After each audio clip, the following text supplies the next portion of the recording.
Good morning কৰিছে চাহ তাহ খোৱাৰ ফলতে মোৰ ফালৰ পৰা হেপী ভোগালী বিহুৰ শুভেচ্ছা জ্ঞাপন কৰিছোঁ। আপোনালোকৰ যাতে দিনবিলাক ভালে কুশলে যাওক আৰু মই আজি কি কি কৰিছোঁ আপোনালোকক দেখাই আছোঁ দেই।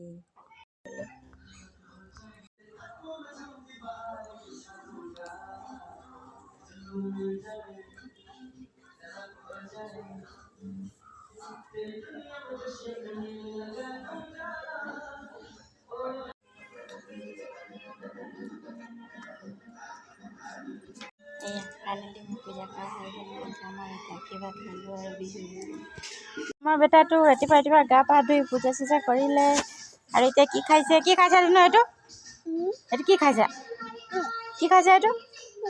এইটো কি হয় এইটো কি হয় কৈ দেহে কি হয় গাড়ীত লৈ ল'ম মই এতিয়া দেই কেলে গাড়ী লৈ ল'ম